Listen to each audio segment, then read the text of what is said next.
कर्नाटक के वजीर आला बीएस येदियुरप्पा आज भी मोदी से मुलाकात करेंगे। उनके अचानक दिल्ली दौरे को देखते हुए रियासत में क़यादत में बदलाव की अटकलें तेज हो गई हैं। हालांकि ये सरगर्मी जो पिछले कई महीनों से जारी है। याद रहे कि पिछले कुछ दिनों से बीजेपी के रियासती इंचार्ज अरुण सिंह कर्नाटक के दौरे पर थे, जहां उन्होंने कई वुज़रा और एमएलए से मुलाकात कर हालात का जायजा लिया था। लेकिन उनकी वापसी के बाद भी कुछ वुज़रा और बीजेपी एमएलए लगातार सीएम की मुखालिफत करते रहे। हालांकि दिल्ली जाने से पहले बीएस येदियुरप्पा ने क़यादत में बदलाव के सवाल पर कोई जवाब नहीं दिया। To Delhi to meet our Prime Minister and all other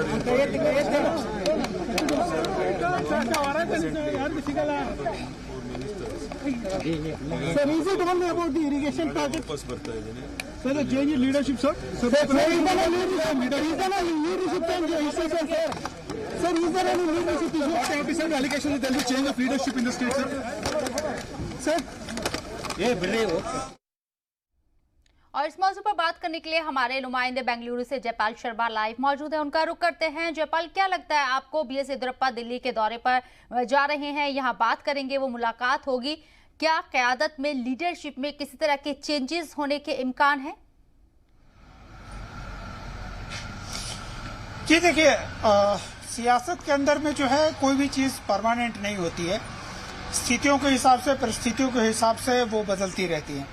अभी थोड़ी देर पहले यहाँ पर अरुण सिंह आए थे और हमने अपने दर्शकों के लिए उस वक्त में भी इस विषय पर चर्चा की थी और हमने पाया था कि अरुण सिंह ने यहाँ पर तमाम एमएलए से बात करने के बाद इस बात की घोषणा कर दी थी कि येदियुरप्पा जो है वो अपने पद पे बने रहेंगे, उसके अंदर में कहीं कोई बदलाव नहीं है। साथ ही साथ उन्होंने इस बात की भी ताकीद की थी कि येदियुरप्पा या पार्टी के खिलाफ कोई भी व्यक्ति, कोई भी विधायक सार्वजनिक रूप से बयान ना दे।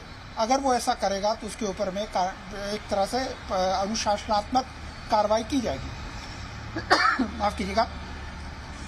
ये स्थितियां रही, लेकिन बावजूद उसके जो है लगातार येदियुरप्पा के खिलाफ बयानबाजी होती रही।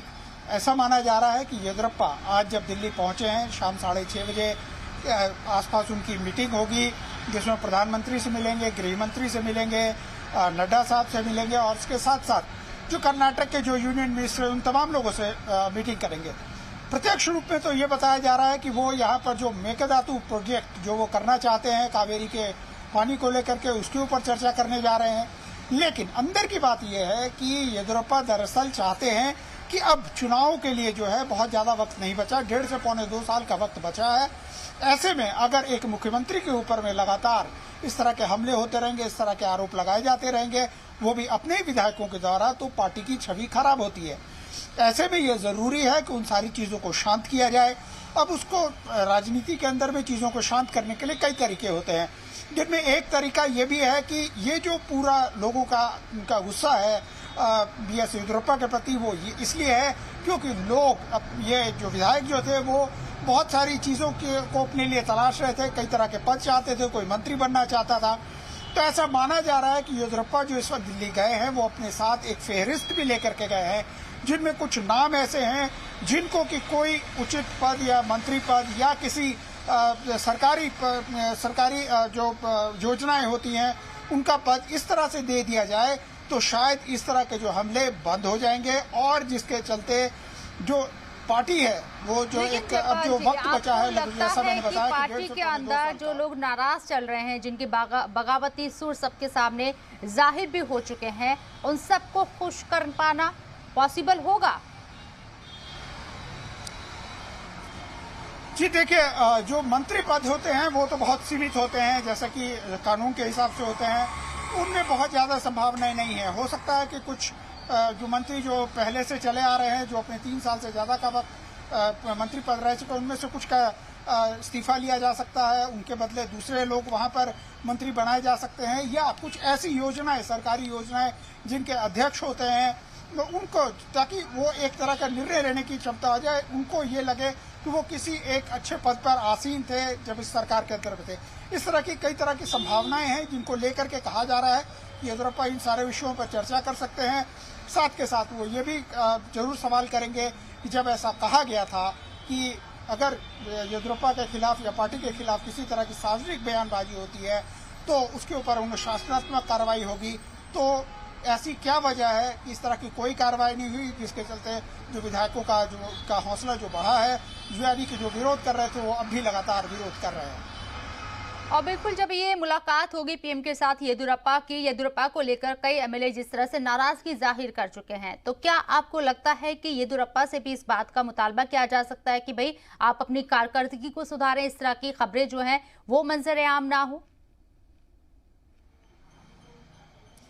जी देखिए, जब भी मुख्यमंत्री केंद्र में पहुंचते हैं, खास करके तब जबकि केंद्र में ही उनकी भी सरकार होती है, तो वैसे में जब वो पार्टी के बड़े नेताओं से मिलते हैं तो सभी तरह की चर्चाएं होती है। और ये कहना कि येदियुरप्पा में कहीं कोई कमी नहीं होगी या येदियुरप्पा उन सभी जो विधायक हैं जो उनसे नाराज चल रहे हैं उनको साथ में लेकर के क्यों नहीं चल पा रहे हैं, ये तमाम वो मसले होते हैं जिनके ऊपर में चर्चा होती है और खुले रूप से चर्चा होती है। और उसमें कई बार जो है मुख्यमंत्रियों को सलाह भी दी जाती है कि वो अपने इन चीज़ों में परिवर्तन करें या वो कुछ ऐसा करें कि ताकि जो उनसे नाराज चल रहे हैं उनका विश्वास भी उनको हासिल हो सके। तो ये सारी चीज़ें हैं, तो इस बात की जरूर उम्मीद की जानी चाहिए कि जब बात होगी तो सभी तरह से होगी। हो सकता है कि कुछ येदियुरप्पा को भी कहा जाए, हो सकता है कि कुछ जो लोग नाराज चल रहे हैं उनको भी कहा जाए। ये सारी चीज़ों पे भी हमको गौर करना होगा। हालांकि इस बात की संभावना बहुत कम है कि बंद कमरे के अंदर में जो चर्चाएं होंगी वो क्या सार्वजनिक रूप से बाहर आएंगी, क्योंकि ये पार्टी के अंदरूनी मसला होता है और इन सारी चीज़ों पर चर्चा जो है बहुत अंदर में होती है और ज्यादातर चीजें जो है बाहर नहीं आ सकती। हालांकि इसका पता हमको तब चलेगा जब वो चीजों को इम्प्लीमेंट किया जाएगा, तब बातें हमारी समझ में आ सकती है। चलिए, बहुत बहुत शुक्रिया आपका जयपाल, तमाम जानकारी हम तक पहुंचाने के लिए।